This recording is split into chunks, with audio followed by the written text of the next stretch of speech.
of the very last week of this series. Before I start into what I want to talk to you about today, I want to quickly remind you that next week is Water Day, and on Water Day we are inviting people to come to be a part of what we're doing. Of course, we're going to build a well in Haiti, but we want to use this as an opportunity to invite our friends who aren't already involved in a church to come and be a part of that. We know that a lot of them like to help people as well. They just aren't currently involved in a church. And let me, again, just quickly say, don't invite your friends who already go to a church. We're going to build the well, whether we have a room full of people or not very many people. We just know this is a great invitation, a way for you to invite people who aren't currently involved to come and see. And we have all kinds of things planned to happen after that. Our Do Something initiatives will kick off, and we'll talk to them about next week about Thanksgiving meal and how to be a part of that, and Can Drive and Christmas in Coweta and all of that. More things that they'll want to do. And we're starting a great new series next week. And you know that being at the first of a series is the best week to invite somebody. And this series is going to be called Hot Mess, which some of you are a hot mess. And we're going to talk to people about how'd your life get to be a hot mess and how you can get out of that and how to just make better decisions about your life. It's going to be a great week. I hope you are inviting somebody to come and be a part of that. So now, let me start on this series, the last week of this series called Doin Time. And if you haven't been with us, I want to catch you up real quick, but I got to do it quickly because I have a lot to do in this last message. So we started this thing 4 weeks ago, and it really was about what that video you just watched gets at. The idea that over time, most of us begin to recognize that life just has this repetitive nature to it. And if you watch that long enough, you begin to think to yourself, well, this doesn't have any purpose to it. And I feel like I'm just doing time. I'm just marking off days on the calendar. So we started 4 weeks ago with this one verse, and it's really a prayer, and it's a prayer that a number of us have begun to pray. It's this prayer: Lord, teach me to number my days, teach us to number our days, that we might gain a heart of wisdom. And so we began to say, that one verse, we're just going to talk about it for a few weeks, that when we begin to realize that our days are numbered, that our time is limited, we can move from asking ourselves the question, how much time do I have left, to moving to the really important question of, what am I doing with my time? And we discovered in that the only way you can really find meaning in this whole thing is not to look at the bookends of your life as being your birth and your death, that's not the real context of your life. The context of your life is everlasting to everlasting with God right in the middle. And that as you begin to live your life in the context of this bigger story that God's beginning to tell, God begins to bring purpose into what you're doing in the bigger story that He has going on in this world. And then the last 2 weeks we talked about some very practical kind of things of how to live that out and how to make the most of our time over the last couple of weeks. And now today, as I finish this up, I want to take you back again to a big picture look at our time, and I want to take you to what I think is one of the most underappreciated books in the whole of the Bible. People don't talk about it very much. I did a whole series on this book when I was in my 20s, and mainly I did it because I didn't really understand the book. It confused me, and I thought if I'd teach people about it that I'd understand it better, and I think what wound up happening was I just confused us all even more.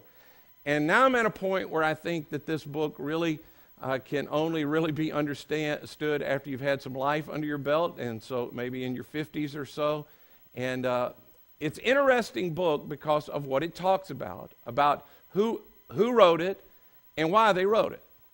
The person who writes this book is a guy named Solomon. And one of the things you need to know about Solomon is he writes 3 books at least that we know, because we have 3 of his books included in the Bible. They're included in the older part of the Bible. And the very first book that most scholars believe he wrote is a book called The Song of Solomon. And most scholars believe he probably wrote that when he was in his early 20s or so. And it's a book all about romantic love between a husband and his wife. And it's what you would think a 20-year-old guy would probably write about. It's pretty smoking. It's pretty hot. And when you understand it. And then later on in life, he collects and writes but collects these wise sayings that he basically wants to hand off to his son so that his son won't make the same mistakes he does, and that's called the book of Proverbs. It's just a series of really wise thoughts about this is what I've observed in life. This is how not to make the same mistakes that I have. And then the last book that we have included is the one that I want to talk to you about today. And again, most scholars believe he wrote this one when he was an old man. It's called the book of Ecclesiastes. And in this book, Solomon just writes about all that he's seen in life and all he's experienced in life, and he talks about the meaning of life in this book. And in this book, he writes about things that he's done and what he's experienced, and he's experienced everything. He talks about the experiments he did to try to figure out life, and he experimented with everything. He experimented with sex and pleasure. He experimented with building things. He experimented with fame. He experimented with how to gain a lot of wealth. He talks about the relationship between the wealthy and the poor. He talks about the relationship between men and women. He talks about the relationship between parents and kids. He talks about how he explored everything and he did everything and he experienced everything. And then he writes down in this book what he has come to understand as the meaning of life. And so today, what I want to do is I want to teach you the whole of the book of Ecclesiastes in the rest of the time that I have. Now, I'm not going to read to you the whole of the book of Ecclesiastes. In fact, I'm only going to read a small part of it. And let me say in that, if you become intrigued by the book of Ecclesiastes and you decide to go read it, here's what I want to say to you. You have to commit to read the whole thing at once. This is not like other parts of the Bible where you can read a few verses and go, well, I don't really understand that. I'll read more later. Because of the way this is written and the purpose of this book, you need to read it all in one setting, because if you don't, you'll read some parts of it and it'll make you want to just go out and play in traffic. And you'll understand that a little bit more later. But in this book, Solomon writes in a way that he's trying, again, with the whole point of the overall book, to teach us about the meaning of life. And to get at it, he gives us his conclusion first so that you can understand it. And then he expounds on that for the rest of it. Excuse me. So here's the bottom line from Solomon. Here's the very first line of the book of Ecclesiastes. He says, "The words of the teacher, a son of David, king in Jerusalem. Meaningless, meaningless, says the teacher, utterly meaningless. Everything is meaningless." So God bless that to your heart. Let's take an offering and go home. I mean, that's it. Meaningless, meaningless, everything is meaningless. And everything else in the book of Ecclesiastes, I mean, he just walks in that direction. He says, look, I've learned everything, I've done everything, I've experimented with everything, I've experienced everything, and here's my conclusion about life under the sun. Meaningless, meaningless, meaningless, everything is meaningless. But he can't leave it at that. He elaborates on it a bit to help us some. He says, what does anybody gain from all their labors at which they toil under the sun? He goes, I mean, what are you getting for all that work you do? Yes, you in the back row out there at Madras. What are you getting for your work? Well, I had to buy a car. Okay, a car. What are you going to do with that car? I'm going to drive it. What are you going to do after you drive it? Well, it'll get old and I'll trade it in. What are you going to get then? I'm going to get a car. What are you going to do with that? I'm going to drive it. What are you going to do with that when he gets old? I'm going to trade it in. And then what are you going to do? I'll get another one and I'll drive it. And he goes, I know. That's stupid. It's meaningless. It's just round and round and round you go. He says, that's the point of this whole thing. He goes on to talk about accumulating stuff. And he says, you're going to accumulate stuff and you're going to have some wealth. And what are you going to do with your house? What are you going to do with your phone? You're going to trade it in. You're going to get some more stuff. And then when you accumulate a lot of it, what's going to happen to it at the end of your life? You're going to leave it behind. To who? To your kids, who probably won't appreciate it because you gave it to them. Or somebody you don't even know. What are they going to do? They're going to do something that you don't have any control over. At the end, your hard labor came to nothing. It was just meaningless. He goes on. Generations come and generations go, but the earth remains forever. It's just his way of saying what our intro video said. He says, I know you think you're special. I thought I was special. And I know it feels like you grow up and you're learning stuff and you go to school and you learn and then You make a decision whether to go on to further education or go get a job, and then everybody winds up in a job, and then you fall in love, and you get married, and you have some kids, and you make some money, and then maybe you get another marriage, and you make some more kids, and then eventually they grow up, and they make some kids, and they come and see you every once in a while, but then you retire, and you go play golf, or you collect seashells, and then you die. And then what happens to all your stuff? He goes, it's just meaningless. He says, I know you think, well, I know that's how it's been, but what happens the day after you die? Well, the sun comes up, the world spins around, and everybody just goes on, and after a number of those days of the sun coming up and going down, everybody eventually forgets about you. He says, I know you think you're special, and I know you think you're going to be different, but you're not. A generation comes, a generation goes, and the world just keeps on spinning around. And then he goes on and really cheers us up and says, what has been will be again. What has been done will be done again. There is nothing new under the sun. What's been done, it's been done before. And what you're doing right now that you think really is important, it's really special, that's been done before. And it'll be done again. And I know people pat you on the back and tell you how good you are, but eventually, after you're gone, somebody will come along and they'll do a more modern version of what you're doing right now, because you're doing a more modern version of what somebody else did, and eventually they'll forget your name. I know you think you're special, but everything you do is just chasing after wind, and life is quick, and your days are numbered, and it's meaningless. And you read this when you're in your 20s, and you think to yourself, now why is this in the Bible? What am I supposed to get out of this? But then you read it again as you get older, and you're in your 50s, and you've seen some life, and you think, oh yeah, that guy's right.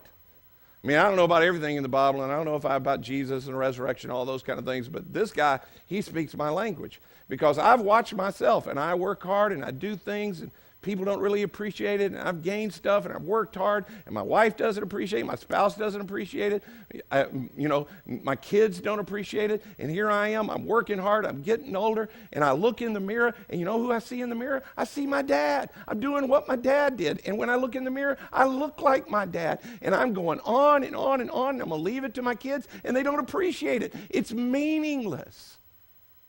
You get it, and Solomon just sits back because he's so brilliant, and he goes, you're right. And what Solomon does in this writing is he just leads us down this meaningless futility path. And if you're young, you resist it, and so he sort of taunts you and pushes you on it. He kind of says, hey, just remember, I'm richer than you, I'm smarter than you. I had God's wisdom as a gift given to me, so I'm still known as one of the wisest men forever. I probably had more sex than you're ever going to have. I had more money than you're ever going to have. I had the advantage you're never going to have, which I didn't have to work for any money. I was the king, so it was given to me, so I could sit around and I could ponder all these things. So I've had more time to think deeply about this. I have more resources than you have. I have more power than you'll ever have. And you can go ahead and you can try to squeeze meaning out of life, but there is no meaning in this life under the sun. When you get to be 50 or 60, you're going to stand back and you're going to open up my 3,000-year-old book and you're going to read it and you're going to go, dang it, he was right. Solomon's going to grin and he's going to say, you played right into my hand.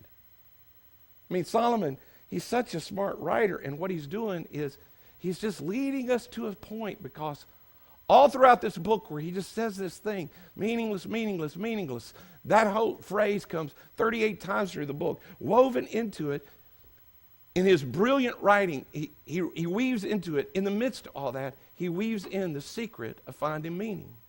The key to this book is right in the front of us the whole time, because Solomon, with this whole thing of futility that all of us eventually see in life, he just keeps using this phrase, under the sun. And 29 times in the book of Ecclesiastes, we find this phrase, under the sun, life under the sun, meaningless under the sun. And it's just this way of saying, if all to this life, if all there is to your life is what you see, if all there is to find meaning in is what I can touch and hear and smell, If all there is to finding meaning in my life is the bookends of my life of my birth and my death, then there's no meaning in that. I mean, if all that is what's under the sun, then that's just chasing after the wind. It's meaning. It's meaningless. It's going round and round and round you go, and everybody winds up in the same spot. He taunts us and he plays with us to look for meaning. Because what he's hoping we'll do is when we keep looking for meaning under the sun, is eventually we'll think to ourselves, maybe there's another category. Maybe there's meaning beyond the sun. He says, I've seen something else under the sun. There it is. The race is not to the swift or the battle to the strong, nor does food come to the wise or wealth to the brilliant or favor to the learned, but time and chance happen to all of them. He says, look, under the sun, life's just sort of random. I mean, it just doesn't sort of make any sense. Under the sun, and you've all seen it, under the sun, sometimes bad people prosper and people who are really good, they suffer.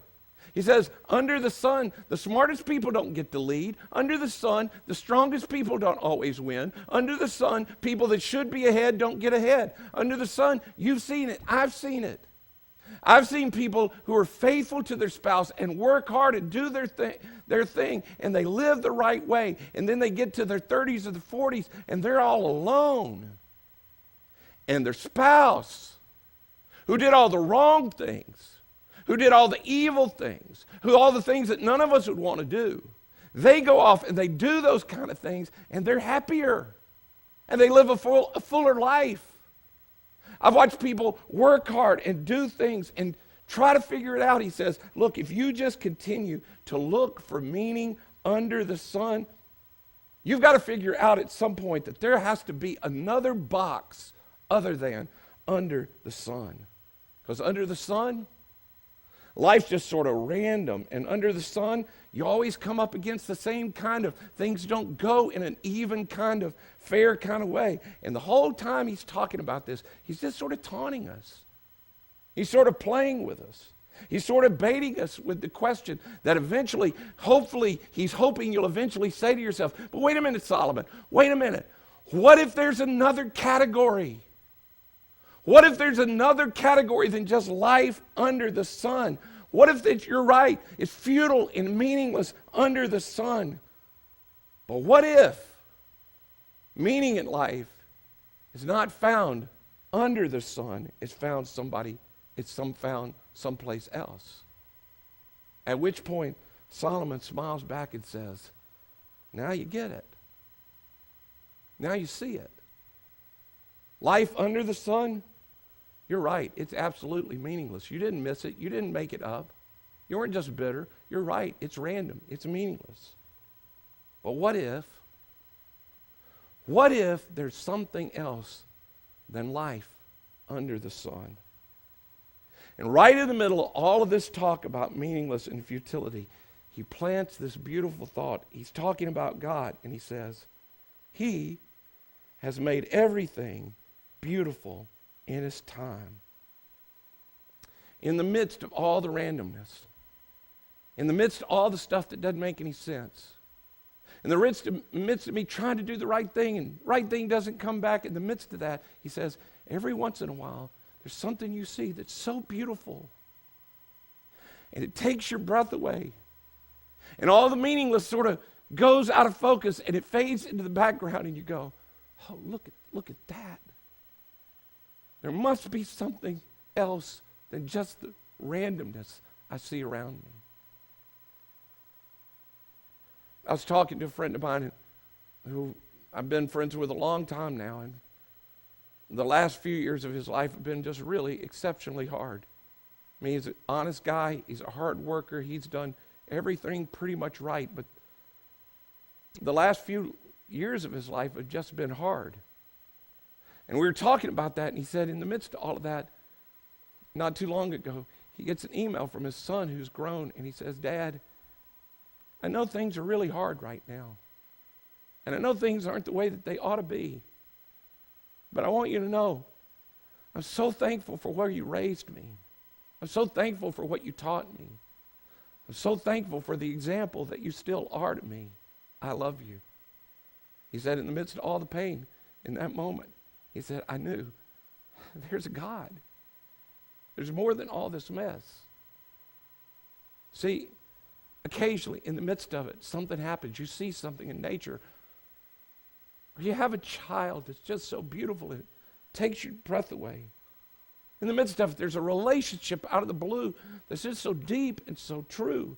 In the midst of all the mess, every once in a while, we stumble on something that it causes us to lift our eyes and say, maybe there's not just this randomness that's under the sun. And maybe the meaning of my life is not just the bookends of I was born and then I die and the world just keeps on spinning. Maybe there's more. And then he adds something, and it's something that I just feel so deeply these days in my life. He says, talking about God, he has also set eternity in the human heart. Yet no one can fathom what God has done from beginning to end. He has also set eternity in the human heart. Solomon says, you know what? Life under the sun, it's meaningless. Under the sun, it's just random. It's sometimes chaotic. But there's something in the human heart that tells you there's more than just this life under the sun. And it's not religious. It's not theological. It's a part of the human heart.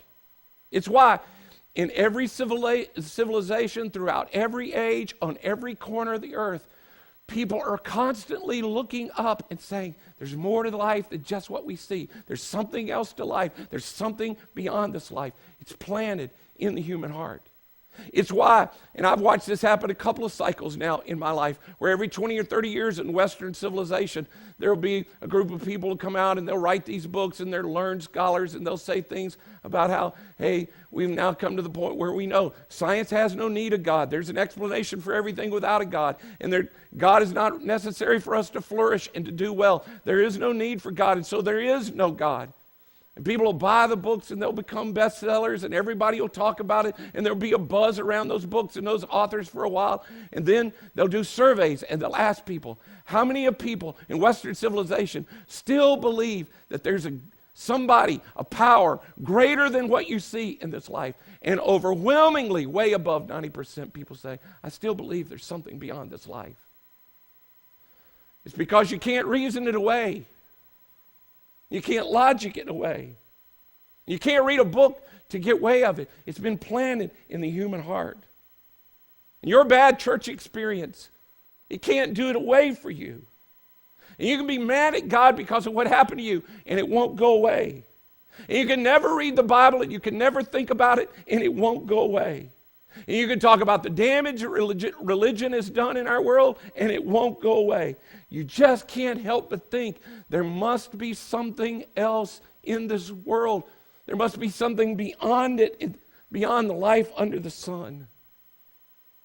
God put that in your heart. And finally, after all this talk, and after all the leading, and after all stating his conclusion and drawing us back to it, in the final 2 verses of this book, he says this.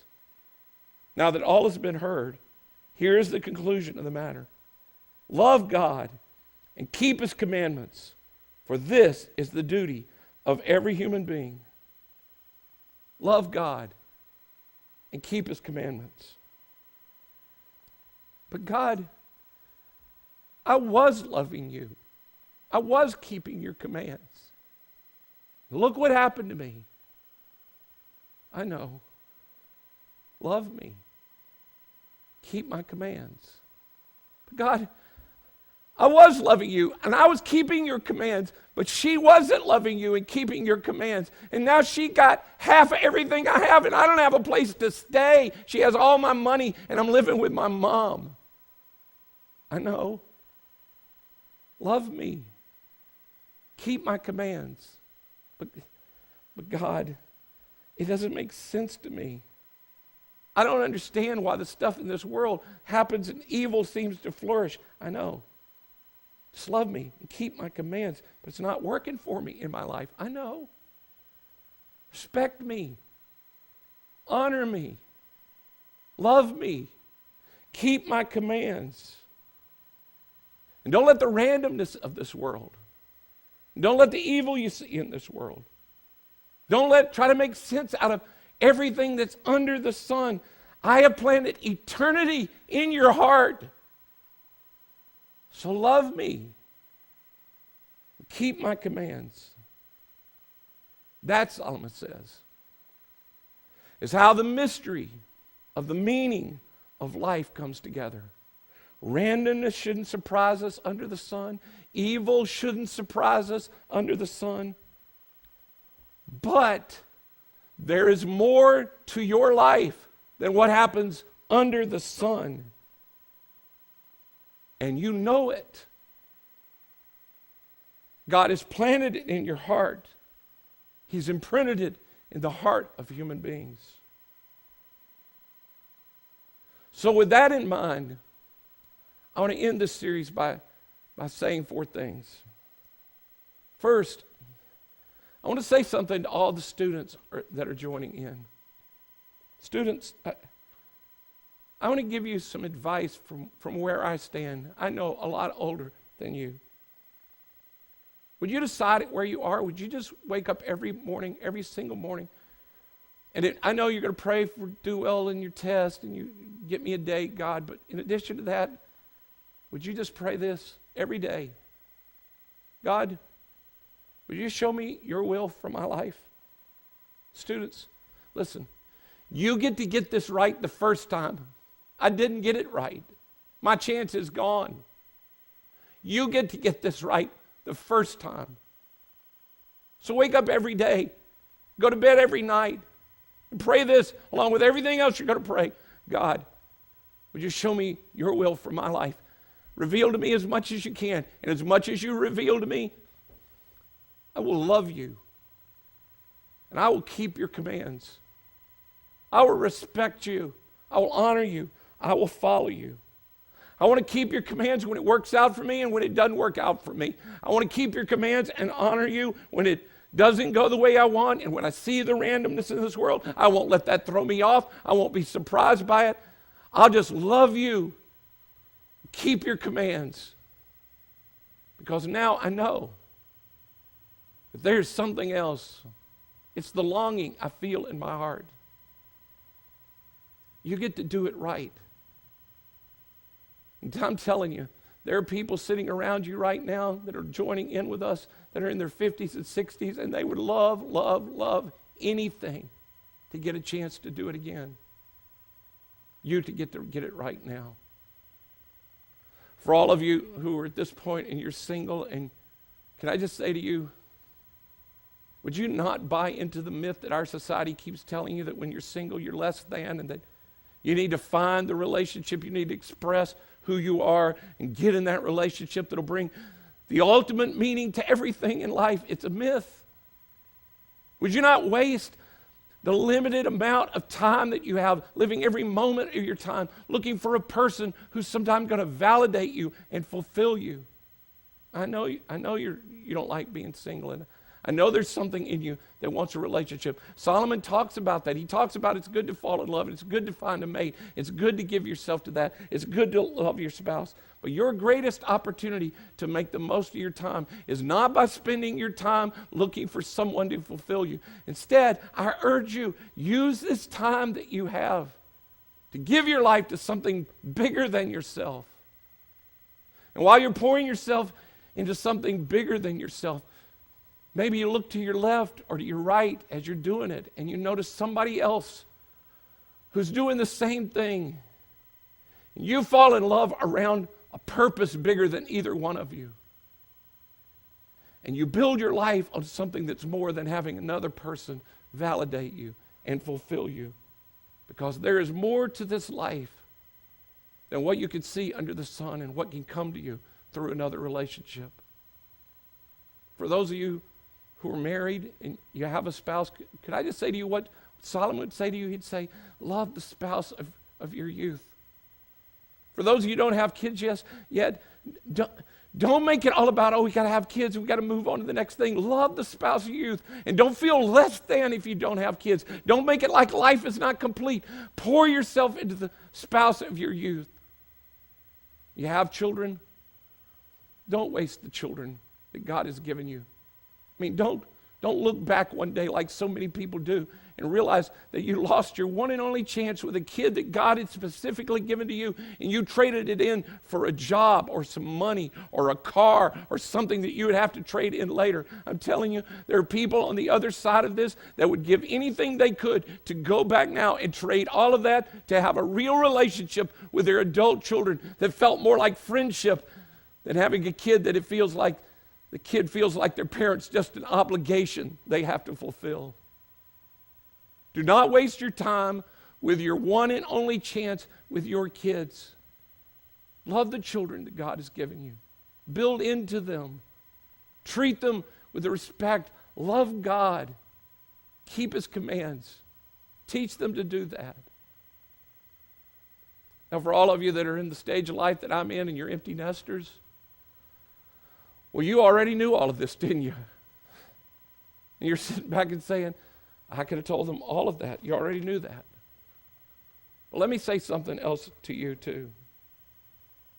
Don't do what I see so many of my friends doing. Don't run off into some retirement thing. Don't disappear to the lake or to the golf course. We still need you. This generation needs you. You're the only group of people that is among us that could serve like an exclamation point, a punctuation mark on the stuff that we've been talking about.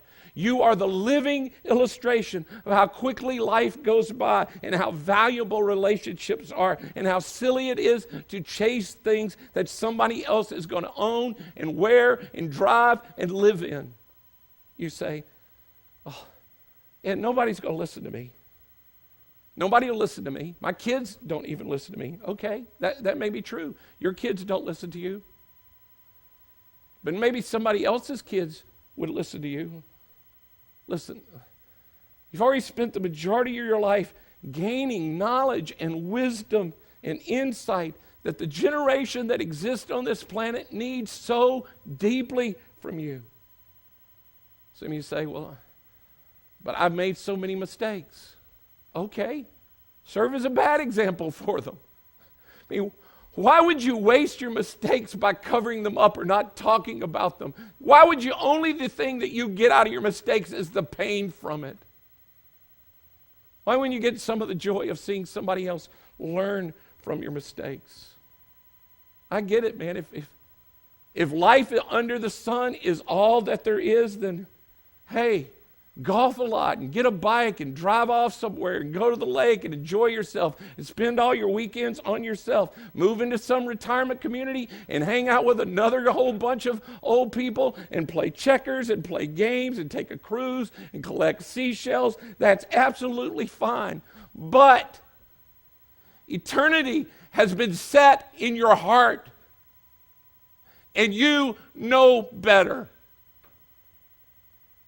You know better than to just waste your life that way. Leverage the time that you still have. Get into relationships with people who are younger than you. Not where you can just tell them what to do, but where you can help them with your wisdom and you can build real relationships. This generation that God has left you here for, we still need you to be fully involved. So would you go ahead and all of us, would you take out a connection card and let me quickly talk to you about next steps. Put your name on it in a way that we can connect with you. We use these every week to pray for you by name if you turn in one of these cards. And if you're with us for the first time, be assured nothing weird's going to happen. Again, we just want to thank you for coming. We're not going to come to your house. We want to know that you're here, and we want to pray for you as well. I want to put the verse back up on the screen that we sort of looked at this whole series together. Here's the conclusion. Lord, teach us to number our days that we might gain a heart of wisdom. Lord, would you teach us to live as if our days are numbered and numbered by you with a purpose, and help us to live every day with a purpose. For many of us, that's the next step that we need to take. We need to begin to live as if our days are numbered and to pray, God, help me to see that my days are numbered. And help me to fulfill your purpose in my life. Give me wisdom to leverage the time that I have that goes for something that goes beyond just life under the sun. I hope that many of you will make that your next step, and it won't just be something you check here. You'll actually begin to live it out. Maybe for you, the only honest step you can say is, hey, I'll come back. I'm intrigued. I'll come back and I'll learn. I'll be a part of the Hot Mess series. Maybe you want to leverage your time this week for some of you, and you want to invite somebody to be with us next week to start that series. I hope you'll do that. If you'll bow, I'll pray for you. Now, Father in heaven, thank you so much for the wisdom that you give us. And I just want to thank you again for the days that you've given me, for the opportunity that you give me. Lord, help me, teach me to number my days, that I might have a heart of wisdom to know how to leverage every opportunity to fulfill your purpose in my life. I pray that for everybody in here, that we begin to live that way. Help us to be fully engaged in living life with a purpose beyond the sun. In Jesus' name I pray. Amen.